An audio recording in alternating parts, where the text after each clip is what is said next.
여러분 안녕하십니까? 오늘도 꿈과 희망이 가득한 암호화폐 시장 관련된 소식을 들고 여러분들께 인사를 드리고 있는 크립토 토마토입니다. 자, 지금 현재 미국 달러 떨어졌습니다. 달러가 빠지니까 미국 증시를 비롯해서 금, 유가 등 가격이 상승하고 있는 모습이 보여지고 있는데요. 특히 유가의 상승이 두드러지는 날이라고 볼 수가 있겠습니다. 자, 비트코인 같은 경우도 약간 힘을 좀 받아가지고 지금 현재 1736불대에서 거래가 진행 중에 있는데요. 알트코인들도 그동안의 부진을 털어버리려고 몸부림을 치고 있으나 아직까지 엄청난 상승이라든지 그런 모습은 보여지고 있지는 않은 상황입니다. 자, 그러면 오늘은 어떤 소식들이 나와 있는지 또 바로 뛰어 들어가 보도록 하겠는데요. 첫 번째 소식은 전 세계 모든 비트코인 홀더들을 긴장시킬 수도 있을 법한 마운트 곡스 배상금에 관련된 소식입니다. 제목만 봐도 좀 후덜덜한데요. 마운트 곡스 배상금 15만 개의 비트코인이 시장에 미칠 영향은 어떤 것이 될 것인가? 자, 15만 개가 시장에 미칠 영향, 던져지게 된다면 당연히 이 패닉셀까지도 나올 수 있는 그런 물량이라고 볼 수가 있겠는데요.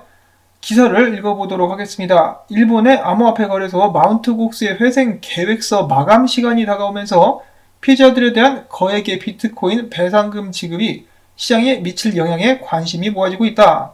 자, 근데 여기서 중요한 것은 10월 15일이 회생 계획서 법원 제출 마감일입니다. 10월 15일 날 15만 개가 뿌려지는 게 아니란 말이죠.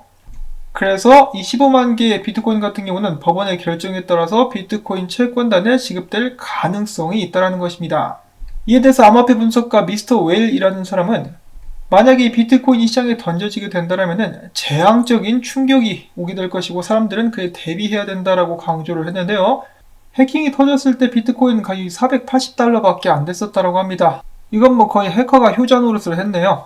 그래서 사람들이 2400%의 수익 실현을 위해서 비트코인을 던지게 된다면 충격적인 여파가 이제 발생하게 될 거라는 것인데, 앞에서 말씀을 드린 것처럼 지금 바로 지급이 결정되는 것이 아니라 앞으로 상당한 시간이 더 걸릴 수도 있을 것이라고 하네요.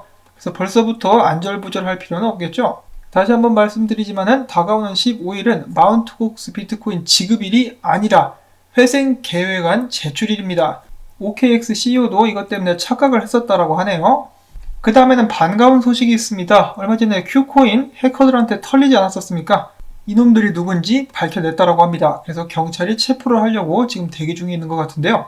부디 신속하게 체포해서 본보기로 강력한 처벌, 이 교수형 같은 거 처해질 수 있으면 정말 좋을 것 같습니다. 자, 그 다음엔 테조스 관련된 소식입니다. 프랑스 도로 계획 프로젝트를 조성하는데 테조스 블록체인 기반의 투표가 실시되게 될 그런 예정이라고 합니다. 테조스의 기술이 활용이 된다는 것이겠죠.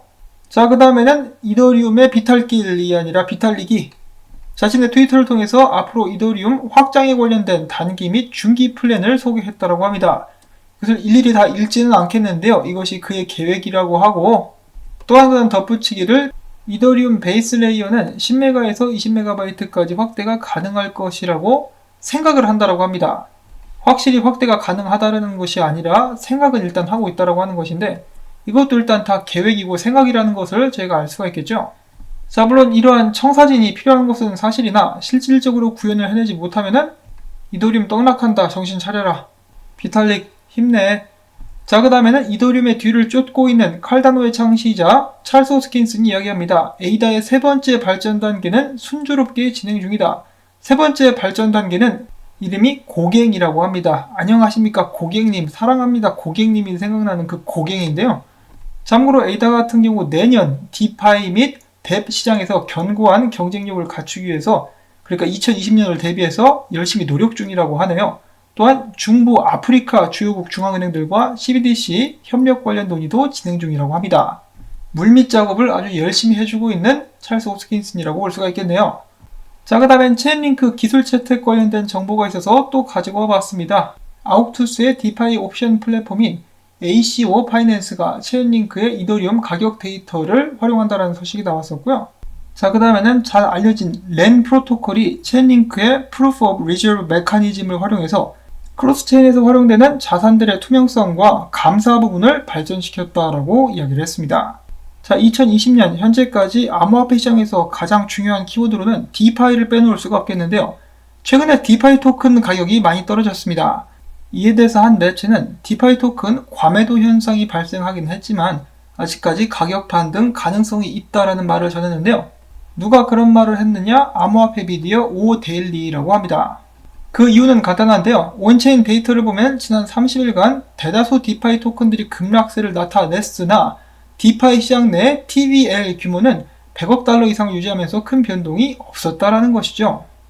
그래서 반등할 가능성이 있다라고 이야기를 하고 있는 것이긴 한데 그러면 성적이 어떤지 한번 살펴보도록 하겠습니다. 예를 들어 잘 알려진 디파이 토큰 몇 개만 보도록 하겠는데요. 스시 수합 최고가 11달러, 최저가는 95센트. 그러니까 현재 가격이 95센트인데요. 91% 하락률을 보여주고 있고 블루젤 같은 경우도 1달러 68센트까지 갔다가 16센트, 90% 하락을 하고 있습니다. 그 다음에 카바 같은 경우 6달러까지 갔다가 2달러까지 하락, 65% 하락이고요. 디파이 시장에 뛰어드는 것으로서 많은 주목을 받았었던 ZeroX 같은 경우도 97센트에서 38센트로 61% 하락했으며 한때 44,000달러까지 올랐었던 열н 파이낸스는 17,390달러, 60% 하락했습니다. 컴파운드 같은 경우도 55%, 카이버 네트워크 54%, 렌 같은 경우도 53%로 한때 엄청나게 오른 것은 사실이지만은 최고가와 비교를 해봤을 때 다른 알트코인들처럼 크게 하락한 모습을 저희가 쉽게 찾아볼 수가 있겠습니다. 자, 그래서 여기서 배울 수 있는 교훈, 이 프로젝트 초반에 저가에 들어가신 분들은 아직도 수익 구간에 계실지 모르겠습니다만 무조건 한도 끝도 없이 오르기만 하는 프로젝트는 없다. 그러므로 꼭대기까지 간다라고 상상의 나래를 펼칠 것이 아니라 적당히 수익을 봤을 때 털고 나와라 라는 것으로 풀이를 해볼 수가 있겠습니다. 자, 일단 이 정도까지 떨어졌으니까 반등이 오게 될 수도 있겠지만은 이 디파이 시장의 가격 움직임 같은 경우는 2017년도 암호화폐 시장의 불장을 미니 버전으로 축소해가지고 빠른 시간 내에 다시 보기를 한 것 같은 그런 느낌이 드는 모습입니다. 자, 그 다음에 좀 특이한 토큰이 나왔다라고 해서 잠깐 보려고 하는데요. 트럼프 대통령의 건강 상태와 연동되는 토큰이 등장을 했다라고 합니다. 근데 직접적으로 트럼프 대통령의 건강과 연결되는 것이 아니라 이 건강에 대해서 시장이 긍정적인 인식을 갖고 있을 때는 상승하고 반대의 경우에는 하락하는 시장의 심리 상태가 가격에 영향을 미치는 그런 토큰이라고 하네요. 사람들 참 머리도 좋아요. 이런 것도 다 타이밍인데 이런 것을 만들어가지고 내보냈다라고 하는데 트럼프 대통령 오늘 퇴원한다라는 말이 있었죠. 정말 그렇게 될 수 있다라고 한다면 이 코인뿐만 아니라 전체적인 증시나 암호화폐 시장에도 긍정적인 영향을 줄 수 있지 않을까라고 예상을 해봅니다. 자, 그 다음에 암호화폐 분석가 칼리오라는 사람이 알트코인 시총에 관련해가지고 이런 식으로 분석을 남겼는데요. 저번 2016년도 2월, 2017년도 3월에 보면 이런 식으로 축적 기간을 거친 후에 상승한 일례가 있었다. 지금도 전체적으로 상황이 비슷한데 여기에서 올라갈 수 있으면 알트코인들 슈퍼떡상 갈 수 있겠는데 떨어지게 되면 알트 시즌은 끝났다라고 보는 것이 맞겠다라는 의견을 남겼습니다. 자, 과연 돈들이 알트코인 시장 쪽으로 다시 한번 흘러들어올 수 있을까요? 아니면은 올해 알트코인들, 특히 디파이를 중심으로 굉장히 크게 재미를 본 사람들이 많이 있기 때문에 여기서 끝나게 될까요? 2020년 2달 남았는데 비트코인의 움직임과 함께 주목해서 보도록 하겠습니다. 자, 그 다음에 좀 길긴 한데 잠깐 동안 읽어볼 만한 가치가 있는 기사입니다. 최근에 유명 경제학자이자 전에는 IMF에서도 일을 한 적이 있었던 케네스 로고프 미국 하버드 경제대학학과 교수가 이렇게 이야기를 합니다. 암호화폐가 가치가 없다고 말하는 것은 틀린 것이다. 일부 암호화폐 회의론자들은 암호화폐의 가치를 뒷받침해 줄 수 있는 것이 없기 때문에 암호화폐는 가치가 없다라고 주장을 하는데 암호화폐가 특정 자산의 거래를 수행하는 데 있어서 고유한 가치가 있음을 증명하고 또 공급이 제한적이라면은 거래 매개로서 가치를 가질 수가 있다라고 이야기를 하면서 거래 매개로서 가치를 인정받는다면 이는 당근 빠따로 가치 저장 수단으로서 가치를 가질 수 있다는 것을 의미한다라고 설명을 했습니다. 자, 그런데 여기서 몇 가지 조건이 당연히 필요한데요. 일단은 기대 가능한 거래 사용처가 있어야 된다. 한마디로 채택이 되어야만 한다는 것이겠죠. 그 다음에 항상 새로운 버전의 암호화폐가 생겨날 수 있는데 이를 제한하지 못한다면 희소성과 가치가 옅어질 수 있다라고 부연 설명을 했습니다. 자, 그런데 이 두 가지는 저는 연결되어 있다라고 봅니다. 새로운 버전의 암호화폐는 오늘도 수십 개씩 하루에 쏟아져 나오고 있는데요. 채택이 안 되면은 다 그냥 휴지통으로 쳐박히죠. 그리고 암호화폐들의 채택을 가능하게 하기 위해서는 그 암호화폐들이 특정한 목적을 가지고 그것을 성취할 수 있어야 됩니다. 실질적인 문제를 해결한다라든지 비트코인처럼 가치 저장 수단으로서 각광을 받게 된다, 디지털 금으로서 인정을 받게 된다라는 그러한 임무를 해낼 수 있는 암호화폐들이 살아남을 수 있게 된다는 것이죠. 그래서 당연한 이야기겠지만은 단타를 치려고 들어가는 것이 아니라 장기적으로 투자를 하신다라면은 과연 이 프로젝트가 미래에도 살아남을 수 있는 프로젝트인가, 그것을 먼저 판단할 수 있어야 될 것 같습니다. 자, 그 다음에는 크립토 비트코인 크리스가 재미난 정보를 알려줬는데요. 이 전 세계 국가들 중에 암호화폐 수익에 대해서 세금을 내지 않은 국가들의 리스트들이라고 합니다. 벨라루스, 독일, 홍콩, 말레이시아, 몰타, 포르투갈, 싱가포르, 슬로베니아, 스위스 등이 있다라고 하는데요. 돈 많이 벌면 이쪽으로 이민을 가면 되겠네요. 근데 홍콩 같은 경우는 이제 중국이라고 봐야 되겠죠. 그렇기 때문에 이 리스트에서 빼야 되지 않을까 싶습니다. 자, 그 다음에 설레발의 최강자 중에 한 명인 블룸버그 분석가가 비트코인이 5년 내 10만 달러에 도달하기 위한 순조로운 항해를 하고 있다라고 최근에도 이야기를 하기도 했다라고 하는데, 그는 특히 비트코인 같은 경우 2100만 개로 제한된 공급량과 비트코인 가격의 장기적인 상승 추세를 종합을 해봤을 때 이와 같은 전망을 내릴 수가 있었다라고 이야기를 했는데요. 이런 전망은 저도 할 수 있을 것 같습니다. 자, 그런데 그가 이어서 한 가지 흥미로운 예측을 또 남기기도 했는데요. 자, 이더리움 같은 경우 조만간에 스테이블 코인 테더에게 현재 시총 2위 자리를 빼앗길 수 있을 것 같다.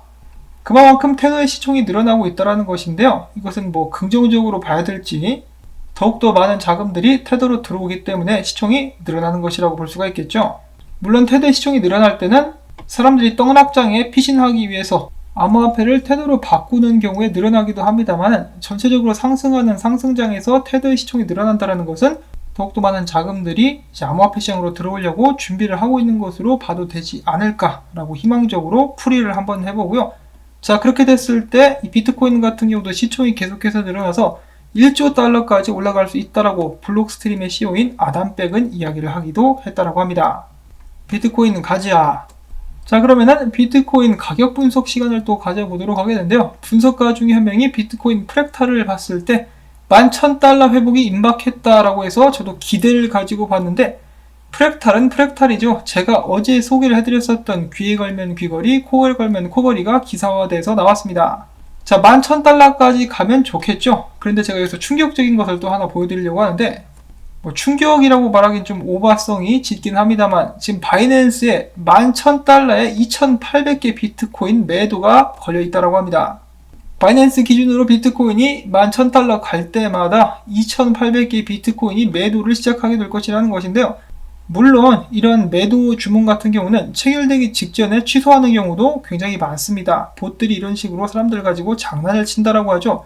자, 그런데 이게 만약에 겁주는 것이 아니라면은 누군가가 엄청난 양의 비트코인을 가지고 가격을 오를 수 없도록 누르고 있는 것은 아닌가, 수익 실현은 아닌 것 같고요. 이 가격을 못 올라가게 하려고 누르려고 작정하고 있는 것은 아닌가라고 생각을 해볼 수도 있겠습니다. 비트코인이 그냥 불도저처럼 확 밀고 올라가 버릴 수 있으면 얼마나 좋을까라는 생각을 해보고, 자, 아무튼 다시 분석으로 돌아와가지고 맥이라는 분석가는 다가오는 한 주에 비트코인이 지속적으로 횡보를 하게 되지 않을까라고 예측을 하고 있었고, 크립토 비트코인 크리스 같은 경우는 삼각수렴에 주목하고 있었습니다. 자, 삼각수렴을 위로 뚫고 올라가게 될 경우 기술적으로 봤을 때 비트코인은 12,400달러까지도 상승을 할 수가 있겠는데, 아래로 떨어지게 된다? 그러면 9,000달러까지 하락하게 될 수 있다. 좀 더 큰 그림, 일봉으로 봤을 때 비트코인이 이 하락형 채널에서 왔다 갔다 왔다 갔다 할 수 있다는 것인데, 만약에 이 삼각수렴에서 뚫고 위로 올라간다 할지라도 방심하긴 이르다 이 상단 채널에 맞았을 경우, 뚫지 못했을 경우에 9,000달러대까지 다시 하락할 수 있기 때문이다 라고 이야기를 해줍니다. 자, 물론 이 삼각수렴을 위로 뚫고 이대로 쭉 올라가 버리게 될 수도 있겠죠. 그래서 오를 수도 있고 내릴 수도 있다. 에이 뭐야, 이렇게 하실 수도 있겠는데, 어떻게 올라갈 수 있는지 어떻게 떨어지는지를 이 차트를 보면서 예측을 해볼 수가 있다는 것이죠. 그리고 올라가면 어디까지 올라가게 되는지, 떨어지면 어디까지 떨어지게 되는지, 특히 이 중요 구간에서 비트코인이 어떻게 움직이는지를 보게 된다면 단기적인 움직임을 미리 예측을 할 수 있기 때문에 차트를 분석을 하는 것이다. 바로 성공 가능성을 높이기 위해서라고 그도 이야기를 하더군요. 그렇기 때문에 참고적으로 지금 비트코인의 움직임 주시하시면서 보시면 좋을 것 같고, 여러분들께서 차트를 똑같이 한번 그려보시고 어디로 어떻게 올라가는지를 보시게 된다면 저는 충분히 도움될 수 있다라고 생각을 합니다. 자, 그 다음에 마지막으로 지금 현재 암호화폐 시장의 심리 상태는 아직도 공포 단계에 머물고 있습니다. 자, 오늘 영상 같은 경우 좀 길어졌기 때문에 바로 마치도록 할게요. 제가 모아온 소식들이 여러분들께 도움이 된다면 부디 광고 영상 재생을 통해서 제가 채널을 계속해서 유지할 수 있도록 도와주시면 정말 감사드리겠습니다. 한 분 한 분의 이런 도움을 통해서 이 운영이 되고 있는 토마토 채널, 전 다음에 새로운 소식 가지고 인사를 드리겠습니다. 안녕히 계십시오.